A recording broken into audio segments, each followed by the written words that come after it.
오늘도 하나님께서 우리에게 충만한 은혜 부어주시기를 간절히 기도합니다. 우리나라 전래동화에는 은혜를 갚은 까치, 은혜를 갚은 호랑이, 이런 이야기들이 많이 있습니다. 사람이 베풀어준 은혜에 보답한 짐승들에 관한 이야기들이죠. 말 못하는 한낱 짐승일지라도 받은 은혜를 기억하고 갚을 줄 안다라는 그러한 교훈을 담은 미담 이야기입니다. 우리 조상들은 이런 이야기들 속에서 은혜를 감사할 줄 모르고 오히려 배신과 원수로 갚는 그런 짐승만도 못한 배은망덕한 그런 사람의 행태를 풍자하면서 따끔한 교훈을 담아내고 있습니다. 요즘 우리는 이 개인주의와 이기주의가 아주 팽배해져가는 그런 세상 속에서 살아가고 있습니다. 이런 세상 속에서는 은혜가 경시당하는 세상의 풍조가 만연합니다. 이런 세상 풍조에 물들어서 교회를 다니면서 또 예수를 믿으면서도 사람에게 받은 은혜를 이용하고 또 하나님의 은혜도 그저 자신의 유익을 위해서 이용하는 그런 사람으로 살아가지 않기를 간절히 기도합니다. 오늘 이 시편 65편은 하나님의 은혜를 기억하고 또 감사하는 그런 다윗의 노래입니다. 이 시편에서 다윗은 우리의 부족함과 연약함에도 불구하고 우리에게 베풀어 주시는 크고 놀라운 하나님의 은혜를 기억하면서 또 감격과 감사로 이렇게 노래하고 있습니다. 자, 먼저 1절에서 5절까지는 하나님의 구원의 은혜를 찬송하면서 감사합니다. 구원받은 하나님의 백성이 누리는 은혜가 있죠. 자, 첫 번째는 죄사함의 은혜입니다. 자, 우리 3절 함께 읽어보도록 하겠습니다. 3절입니다. 시작. 죄악이 나를 이겼사오니 우리의 허물을 주께서 사하시리이다. 아멘. 다윗은 이 하나님의 은혜가 있기 이전의 자신의 상태를 고백합니다. 자, 죄악을 이기지 못하고 또 죄악이 나를 이겨서 죄의 종노릇하는 그런 비참한 상태, 죄의 대가인 영원한 형벌에 짓눌려 늘 불안과 두려움 속에 거하는 모습이었음을 고백합니다. 사실 다윗은 유대인이었고 하나님을 믿는 조상들에 이어서 자손으로 태어나서 사실 지금으로 말하면 이제 모태신앙과 같은 그런 사람이었습니다. 그래서 이 말은 불신자일 때를 이야기하는 것이 아니라 우리가 하나님의 은혜를 잊고 하나님의 은혜 바깥에서 사는 것처럼 그렇게 살 때를 이야기하죠. 그렇게 하나님으로부터 멀리 떨어져 있을 때, 그럴 때 어떤 상태인지를 이야기하고 있습니다. 자, 그럴 때는 내가 나의 의지로 아무리 노력해도 이 죄를 이길 수 없는 우리는 죄인이요 연약한 자들이다라는 것이죠. 자, 그런데 하나님께서 어떻습니까? 우리 하나님께서는 예수 그리스도 십자가의 은혜로 우리의 모든 죄를 용서해 주셨습니다. 자, 우리 여러분 잘 아시는 요한일서 1장 9절 말씀이죠. 만일 우리가 우리 죄를 자백하면 그는 미쁘시고 의로우사 우리 죄를 사하시며 우리를 모든 불의에서 깨끗하게 하실 것이요. 자, 누구든지 이 죄에 대한 자신의 무능력을 깨닫고 하나님 앞에 겸손히 나와서 이 죄사함의 은혜를 구하면 모든 죄 문제가 해결받는 줄 믿습니다. 아멘. 자, 두 번째로 우리가 누리는 은혜는 바로 기도 응답의 은혜입니다. 자, 우리 1절과 2절 함께 한번 또 읽어보도록 하겠습니다. 1절, 2절입니다. 하나님이여 찬송이 시온에서 주를 기다리오며 사람이 서원을 주께 이행하리이다. 기도를 들으시는 주여 모든 육체가 주께 나아오리이다. 아멘. 자, 구원받은 하나님의 백성은 이 하나님께 드릴 감사와 기쁨의 찬송을 마음 가득하게 이렇게 벅차고 준비하고 있다라는 것이죠. 자, 또 신실하게 이 구원의 약속을 성취하신 이 하나님께 우리 자신도 서원했던 바를 반드시 이루겠다, 실천하겠습니다라는 그런 의지를 나타내고 있습니다. 자, 여기 2절에서 여기 모든 육체라고 하는 것은 혈통이나 신분의 구별 없이 하나님에 의해서 선택된 사람의 집합 전체, 즉 하나님의 백성된 자들을 가리킵니다. 자, 유대인과 또 이방인 모두를 얘기하죠. 그 가운데 하나님을 구주로 영접한, 예수 그리스도를 구주로 영접한 하나님의 백성된 자들. 자, 이 하나님께서는 이 백성의 기도를 들으시는 분이시기 때문에 하나님의 백성들은 소원을 가지고 하나님 앞에 나아갈 수 있는 줄 믿습니다. 자, 세 번째는 교제의 은혜입니다. 자, 우리 4절 함께 읽겠습니다. 자, 시작. 주께서 택하시고 가까이 오게 하사 주의 뜰에 살게 하신 사람은 복이 있나이다. 우리가 주의 집 곧 주의 성전의 아름다움으로 만족하리이다. 자, 인간은 죄로 인해서 본질적으로 이 거룩하신 하나님 앞에 나아갈 수가 없었습니다.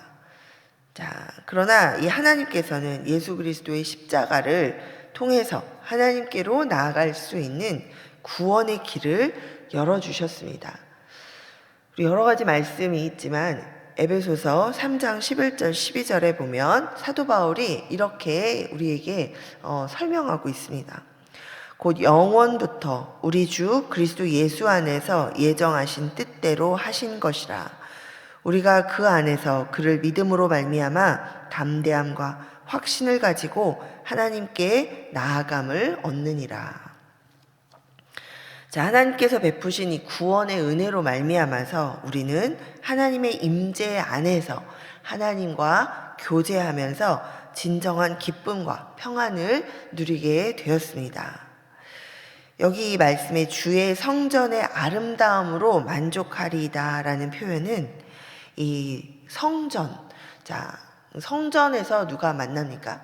우리가 성전에 올 때 하나님과 만납니다. 또 우리 안에 성령께서 오셔서 우리가 성전이 되었죠. 우리 안에서 우리의 영혼과 성령이 만나서 교제합니다. 또 우리가 이 성전에 와서 누구를 만납니까? 예수 그리스도를 통해서 함께 형제 자매된 하나님의 자녀들, 우리 지체들을 서로 만납니다. 우리 그 가운데 함께 교제하는 가운데 살아가는 것, 이것이 얼마나 아름다운 것인가를 지금 이 시편 기자가 노래하고 있습니다. 자, 우리가 이 하나님과의 교제, 하나님과 동행하면서 하나님 안에서 누리는, 하나님과 함께 소통하고 하나님과 함께 누리는 이 교제, 그리고 또 하나님 안에서 형제 자매된 성도 간의 교제가 진정으로 참된 만족을 주는 아름다운 것이다 라는 것을 우리에게 말해주고 있습니다. 자, 이렇게 여기까지 1절부터 4절까지의 구절들을 이렇게 쭉 보면 구원하신 하나님과 또 구원받은 하나님의 백성 간에 연결된 아주 친밀한 신뢰 관계를 우리에게 깨닫게 합니다. 하나님의 구원의 은혜를 제대로 깨달은 사람은 하나님을 향한 절대 신뢰를 갖고 하나님 앞에 나아가게 됩니다. 하나님께서 예수 그리스도를 통해서 우리에게 주신 이 죄사함의 은혜를 우리가 날마다 깊이 깨닫고 또 매일매일 주님과 동행하면서 그 교제의 은혜 속에서 또 기도의 응답의 은혜를 누리면서 살아가게 되기를 간절히 기도합니다. 자, 그 다음에 우리 5절부터 13절까지는 하나님의 돌보심의 은혜를 감사하면서 찬송하고 있습니다. 자, 우리 먼저 5절부터 8절까지 또 우리 함께 다시 한번 읽어보도록 하겠습니다. 5절부터 8절입니다. 우리 구원의 하나님이시여, 땅의 모든 끝과 먼 바다에 있는 자가 의지할 주께서 의를 따라 엄위하신 일로 우리에게 응답하시리이다. 주는 주의 힘으로 산을 세우시며 권능으로 띠를 띠시며 바다의 설렘과 물결의 흔들림과 만민의 소요까지 진정하시나이다. 땅끝에 사는 자가 주의 징조를 두려워하나이다. 주께서 아침 되는 것과 저녁 되는 것을 즐거워하게 하시며. 자, 5절에서 여기 땅의 모든 끝과 먼 바다에 있는 자가 의지할 주라는 말은 하나님께서 이스라엘뿐만 아니라 이방인들의 구원자가 되신다라는 것을 분명하게 말하고 있습니다. 자, 하나님께서 이스라엘을 이 제사장 나라로 삼으신 것은 이스라엘 백성들만을 위한 것이 아니라 그들을 통해서 이방인들도 구원을 얻게 하기 위해서였습니다. 자, 이것은 창세기 처음부터 하나님께서 계속해서 우리 말씀하고 계신 바이죠. 자, 6절에 이 주는 주의 힘으로 산을 세우시며 라는 또 표현에서 여기 이 산이라는 것은 특별히 이 하나님의 능력과 아주 확고한 불변성, 변하지 않으시는 그런 하나님의 모습, 성품을 상징하고 있습니다. 자, 이것은 하나님께서는 온 세상을 구원하실 수 있는 전능자이신데 그 하나님의 능력과 또 그 하나님의 권능이 어떠한지를 이렇게 비유적으로 표현하고 있습니다. 자, 그리고 이어지는 이 7절의 표현처럼 자, 권능으로 우주 만물을 다스리시고 또 통치하시고 이 돌보시는 분이 바로 우리 하나님이십니다. 또 이어서 8절에 자, 땅끝에 사는 자가 주의 징조를 두려워하나이다 라는 이 표현은 자, 예루살렘에 있는 이 팔레스틴 지역에서 아주 멀리 떨어져 있는 곳, 이들이 살고 있는 지역에서 가장 멀리 있는 곳을 우리 보통 땅끝이라고 표현하죠. 그런데 이 땅끝은 그런데 그 먼 곳, 그걸 넘어서 있는 정말 먼 곳, 우리가 알지 못하는 그런 먼 땅에 살았을 사람들, 하나님을 또 전혀 몰랐을 그런 사람들도 이 모든 세상 만물 가운데 드러나고 있는 이 하나님의 창조의 모습과 그리고 이 기적적인 역사하심으로 인해서 이 하나님에 대해서 경외심을 갖게 된다라는 말입니다. 자, 이러한 표현은 나중에 신약에서도 보면 사도 바울도 이야기하고 있죠. 이 사도행전에 보면 또 이 세상 만물을 보면서 우리가 창조주 하나님을 깨달을 수밖에 없다라고 이제 이 교회에서 설교하고 있는 이 장면이 나옵니다. 자, 그래서 하나님을 모르는 자들일지라도 이 세상 만물을 바라보면서 하나님을 깨달을 수 있다라는 것이죠. 예. 주의 징조를 두려워한다라는 것은 이러한 모습들을 통해서 두려워한다는 게 무서워한다라는 것이라기보다는 그런 하나님을 향해 경외심을 갖고 놀라워한다라는 것이죠. 자, 여기 또 아침이 되고 저녁이 된다라는 것은 공간적으로는 온 땅을 의미하고 또 시간적으로는 온 종이를 의미합니다. 자, 이 말은 즉 세상을 질서로 다스리는 이 하나님의 통치에 온 세상 사람들이 온종일 즐거워하게 된다라는 그런 뜻입니다. 자, 9절부터 또 13절까지는 이제 이 농사, 백성의 생업인 이 농업과 또 목축의 이 모든 과정 속에 일하시는 그런 하나님의 돌보심을 믿음의 눈으로 바라보면서 노래하고 있습니다. 자, 또 9절부터 우리 13절까지 다시 한번 읽어보겠습니다. 땅을 돌보사 물을 대어 심히 윤택하게 하시며 하나님의 강에 물이 가득하게 하시고 이같이 땅을 예비하신 후에 그들에게 곡식을 주시나이다. 주께서 밭고랑에 물을 넉넉히 대사 그 이랑을 평평하게 하시며 또 단비로 부드럽게 하시며 그 싹에 복을 주시나이다. 주의 은택으로 한 해를 관 씌우시니 주의 길에는 기름방울이 떨어지며 들의 초장에도 떨어지니 작은 산들이 기쁨으로 띠를 띠었나이다. 초장은 양떼로 옷 입었고 골짜기는 곡식으로 덮였음에 그들이 다 즐거이 외치고 또 노래하나이다. 아멘. 자, 어때요? 우리가 농사를 지을 때도 이 모든 땅을 준비하시고 땅이 농사를 지을 수 있도록 준비되어지고 하늘에서 비가 내리고 그리고 해가 적당하게 비추고 이 모든 작물들이 씨를 뿌린 모든 작물들이 잘 자라날 수 있는 이 모든 환경을 조성하시고 또 이것들에 그래서 우리로 하여금 이런 것들을 추수하게 하시는 그 모든 것이 다 하나님의 은혜라는 것을 지금 이야기하고 있죠.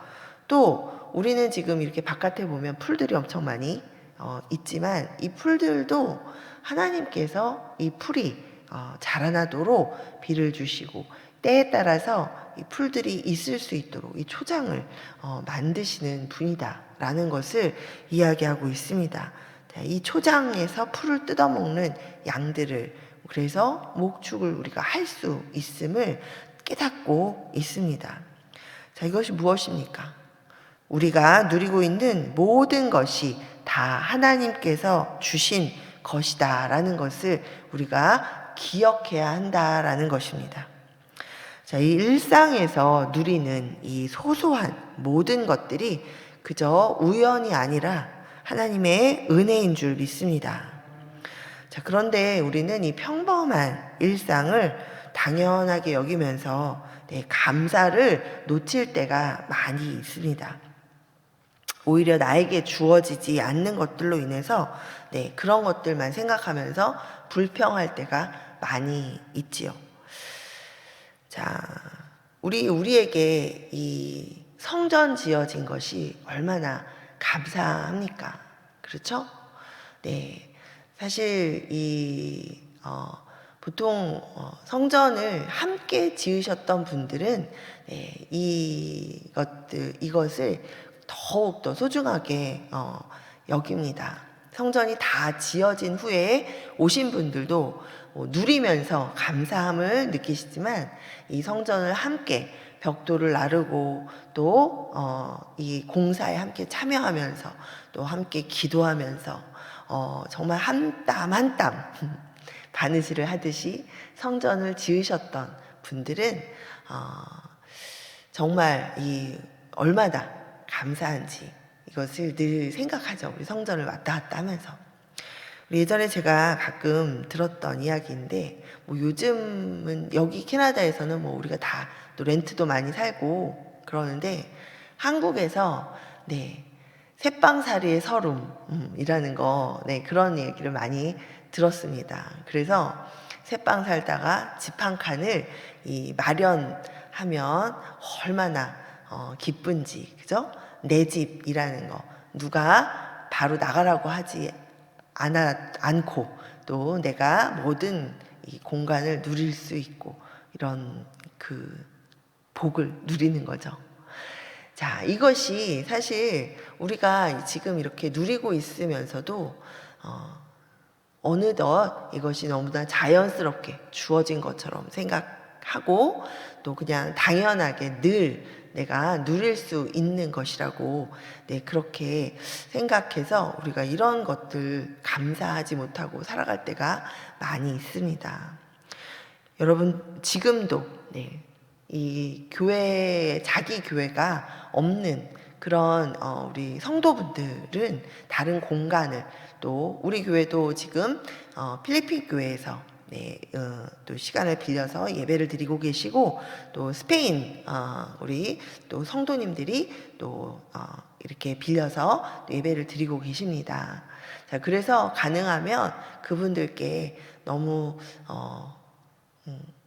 이렇게 짜게 안 하고 자기 교회처럼 편안하게 예배드리시고 사용하실 수 있도록 그렇게 하려고 노력하고 있습니다.